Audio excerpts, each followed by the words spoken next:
As you know, the service we offer already exists and members are already qualified as arbitrators, and that will continue as it does at the moment. But we envisage that with the increased education and awareness of the scheme, both inside faculty and outside faculty, that there will be more demands on the service. We've taken a view that we should externally collaborate with lots of outside bodies who already work in the field of alternative dispute resolution, primarily for my purposes with arbitration. We've made contact with lots of bodies, including the Scottish Arbitration Centre and the Chartered Institute of Arbitrators, to discuss this. We are in the process of educating our members, and that's brought us together. It's increased the sense of collegiality, I think, in the faculty, and we are hoping that they will become members of the professional body, the CIARB, also.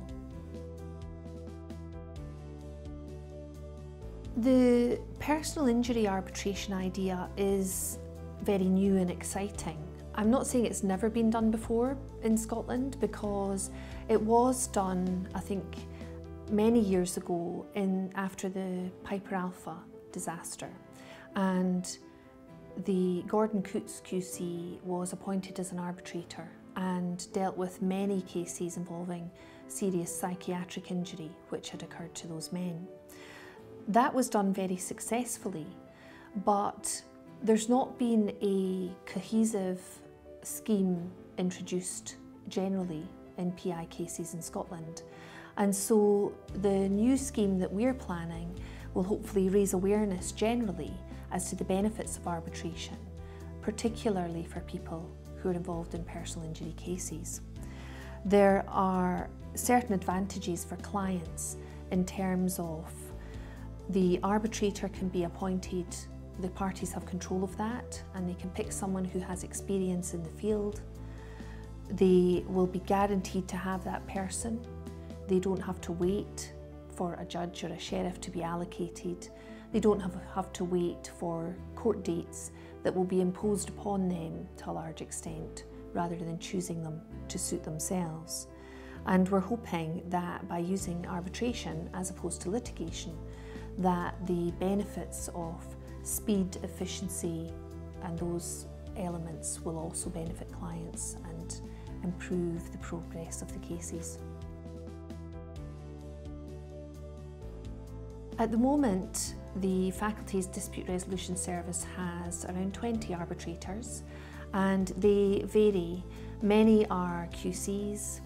We have a former Lord President, Lord Hamilton, and we have Lord Hope, Sir David Hope, who retired from the Supreme Court not that long ago. And so the choice is open to solicitors to appoint one of those people, former senators or QCs. And that's a very attractive proposition for clients and solicitors. In addition, with the course that we're doing, we now have lots of members of faculty who will be qualified in arbitration law, as well as having all the experience in litigation that they bring to the table. When we first set up the idea of the scheme and we wanted to get advocates involved, I was hoping I could encourage maybe another 5 or 6 advocates to do the course, which is quite an arduous process. In the end, we had 35 advocates sign up, and they've just finished the exam for the course. That's through the University of Aberdeen. In addition, we've got further advocates signed up for September to do the course when it runs again, and we've also had significant interest in members following through and doing a course for fellowship of CIARB. There are a number of issues with litigating, and I'm not for a moment suggesting the courts aren't trying to resolve those, but delay is one of the significant issues, and it impacts quite seriously on clients. And for example, in the Court of Session, if you want an 8-day diet, you may have to wait up to 2 years for that diet. You will not necessarily have a judge allocated You'll certainly not get the same judge allocated throughout the course of the progress of the litigation. And you will not be guaranteed to get a judge who is necessarily experienced in the particular type of dispute that you are dealing with. And so appointing an arbitrator is very attractive because you as an agent have control over who's appointed. You then know they will have the necessary experience in the field you're working with.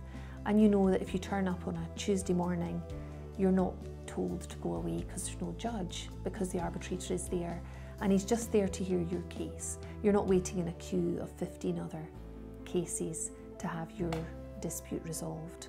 I think there are a number of other incentives. I think those will depend whether the person you're representing is a pursuer or a defender, and whether it's a personal injury case or whether it's a commercial case or a family law case. The flexibility of arbitration, I think, is a very key part of its attractiveness. And that is something that I think the solicitors can engage with and start saying what is best for my client in this particular case.